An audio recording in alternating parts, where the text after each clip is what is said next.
Peace fam, it's your girl Kia, aka the Concrete Rose, and I'm back with another video. So as you guys can tell by the title, today I'm going to be sharing two journal entries. One of the journal entries, I wrote this May 23rd, 2025. So it is a little bit later that I'm sharing this, but this was during the time that I said like I was experiencing all of these turbulent up and down emotions or whatever, you know, just really like in my feels. And so at the time I wasn't really ready to share these journal entries, but I'm feeling good now and I feel like I want to share because I feel like it can help somebody. um that's always why I'm ever sharing any of my journal entries, any parts of my story. It's simply because I feel like it can help somebody. Um, so yeah, so I'm just gonna read and yeah. So this was the journal entry on May 23rd, 2025. It said, I had a moment of turbulent emotions today, and instead of pushing them away, I chose to face them and ask myself, why was I even feeling away in the first place? I was becoming really overwhelmed because it was going on 6 o'clock and Shamar was getting ready to come home, but I hadn't cleaned the house yet. All day, I've been feeling super tired and just wanting to lay in my bed, watching YouTube videos. I felt guilt and shame from not having the house spotless for my man. And this feeling actually surprised me because one, I've never been a traditional wife type of girl. And two, Shamar has never placed traditional housewife expectations onto me. Another emotion that came up for me was inadequacy. For me having taken the time to actually rest and watch my videos today. This feeling of inadequacy made me take a pause because it didn't feel right. As I was unpacking these emotions, I was standing in front of my ancestors' pictures and my ears started ringing. My great grandfather was telling me how these feelings of guilt, shame, inadequacy were not even mine to bear. These emotions were rooted deeply within my ancestral line. These were ancestral burdens and responsibilities that I was unconsciously carrying around with me. There was a soothing energy that came to tell me, baby, it's okay to have a day of rest. Through this communication, I had a moment of clarity in which I paid gratitude towards my great grandfather for initiating. The moment of clarity was, a lot of times, elderly folks are known for just binge watching their favorite shows and moving slowly, and even known for being cranky. This stems from them having to work so hard in their early days. I even have people in my family who retired and then had to start working again just to maintain a decent life. I even have family members who should have been retired, but they're still working to this day. Having a day of rest is something that ancestors were not always able to do, and even amongst the older people still living, they aren't even able to because of the economy right now. Rest is a privilege that should be recognized as such. Rest is ancestral veneration. Rest is self-care and self-love. Rest is essential to every individual's well-being. So when I wrote that journal entry, obviously, as you guys can tell, like through the journal entry, I was taking the time to identify my emotions.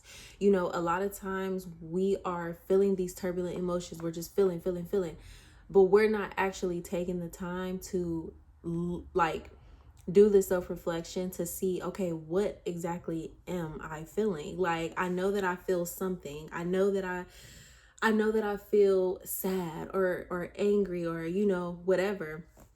But like, what is connected to these emotions? Why am I feeling that way? And sometimes we think like we're sad, and then through deeper introspection, it's not even sadness. It's linked to another emotion. So throughout that time, I was just taking time to identify my emotions and looking at where they were linked to. And I realized that bitch, this ain't even yours that you're carrying. Like, these are responsibilities that belong to your ancestors. These were traditional ways of thinking that belong to your ancestors. Now, don't get me wrong, okay? I love me a clean house. I love for my man to come home, to a clean home and stuff. But at the end of the day, when I wrote that, I was not in a good space. Like, I needed to rest. I wanted to just binge watch TV. Like, I just wanted to kind of like escape the like looping thoughts that my mind was like having, and I feel like a lot of times, especially being on this spiritual journey, we can be so like hard on ourselves. Like, we feel like we have to be obtaining knowledge 24/7. And y'all, like, that shit will drive you into psychosis. Like, it literally will. It will drive you into psychosis. Obsessing over all of these spiritual topics and this spiritual knowledge and stuff, like, it will drive you crazy. So it's okay to take time to rest. It's okay to take time to have a nap. It's okay to take time to just watch some shitty TV. Like, watch something that don't even have nothing to do with spirituality. I know, like, back in the day, I used to be subscribed to like a lot of YouTubers, and going through my spiritual awakening, I unsubscribed from those people because I felt like, oh, well, they're not talking about spirituality, so like I don't want to follow them. And it's just like, girl, you are still living a fucking human experience. Like, don't get so spiritually high. This is something that Brother Yosef says, and also the Queen Poe. They say this, like, don't get so spiritually high that you're no earthly good. Like, it's okay to bring yourself back down to the mundane, to the physical. It's okay to rest. It's okay to just chill. It's okay to relax. Like, it doesn't have to be this super like overloading on all of this knowledge, y'all. Like, I can't explain that enough. And so when I wrote that journal entry, I felt very like out of place. I just didn't feel good, and I was like trying to force myself to do something that my body was already telling me, bitch, we don't want to do that today. So yeah, I just wanted to share that journal entry. And then the next one, let's see when I wrote this one. Hold on, y'all, because I really don't want to edit this video. Okay, so I wrote this one May 31st, and this one, I titled it, it's called Surrendering. I said, I cannot stress myself out about the outcome. I cannot stress myself out about the perceptions and actions of another person. I understand that embedded within this life are cycles and patterns, some of which can be broken and some that require trust, faith, and surrender. Surrendering can be hard when operating out of a place of fear, control, and distrust. Letting go can be difficult when operating out of a place of survival. Growing up in a Black household, common themes are struggle, survival, infidelity, money, fearing the wrath of God, and keeping hold of the family secrets. Very seldom are topics like womb wellness, ease, the love of God, speaking up about trauma, Black boy joy, and many other positive things discussed. So, telling someone, a Black person in particular, to surrender is like sending in a flood and challenging their very foundation and perception of reality. Surrendering is not easy or fun or cool. It doesn't look or feel soft or comforting. Surrendering feels like the monster under the bed waiting to get you. Surrendering feels like heart palpitations in the middle of the day.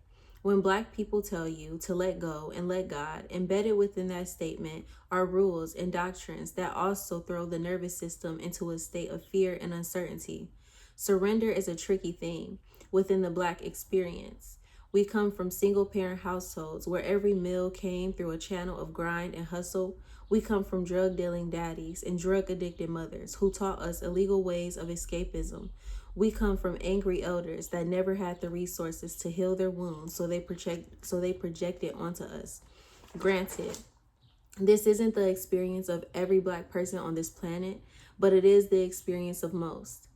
And my heart goes out to the people, the Black people, who find it difficult to let go, difficult to forgive, difficult to heal, and difficult to find themselves in this world. If nobody has told you, let me tell you that you are worthy of amazing experiences in this life. You are worthy of love. You are worthy of ease. You are worthy of a listening ear and a shoulder to cry on. You are worthy, not just because of the color of your skin or because of your resilience, but because you simply exist. Your existence is enough. It always has been and it always will be. So I decided to pair up both of these journal entries together because they were essentially both talking about rest, ease, surrendering, and obviously I'm a person of color, okay? So I am not removed from the experience of, how difficult it can be to rest, to surrender, to lay down the swords, to tell yourself, like, it's okay. Only I can control what I can control. And, some, like I said, there are some parts of your journey that you can control, and there are other parts of your journey that require surrender. They require trust. They require faith. It requires for you to believe in something that is not yet there yet, and so I just really wanted to share this with you guys because if there's anybody out there struggling to rest, struggling to, validate themselves in the fact that they are tired, it's okay to be tired. It's okay to need a break. It's okay to not, want to be consuming all of this information. Like, we are literally in the age of information, y'all. Like, information is everywhere. And most of the time it is overwhelming. Hi, baby. Yes, come say hi real quick. And then let me finish filming, okay? Hi guys. This is Mimo. Okay. She named the bear Nemo. All right. So, yeah, y'all, that's pretty much my cue to end this video, but I basically wanted to tell you guys that it is okay to rest. It's okay to take time for yourself, and it's okay to unplug, delete social media, and, just kind of fall into the present moment. Like, that has been something that I feel so heavy in my spirit lately.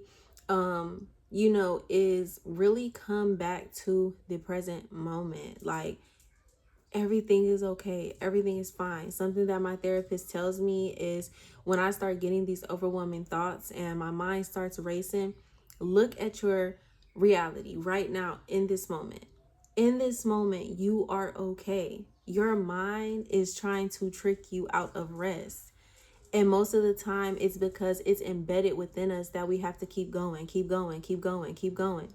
When no, we are allowed to rest. We are allowed to take our time. We are allowed to move slowly. We are allowed to watch shitty TV. We are allowed to just fall into things that bring us joy. And it doesn't have to be us always consuming things and doing things and moving, you know? So yes, y'all, I love y'all so much, and I will see y'all in my next video. And yeah, peace.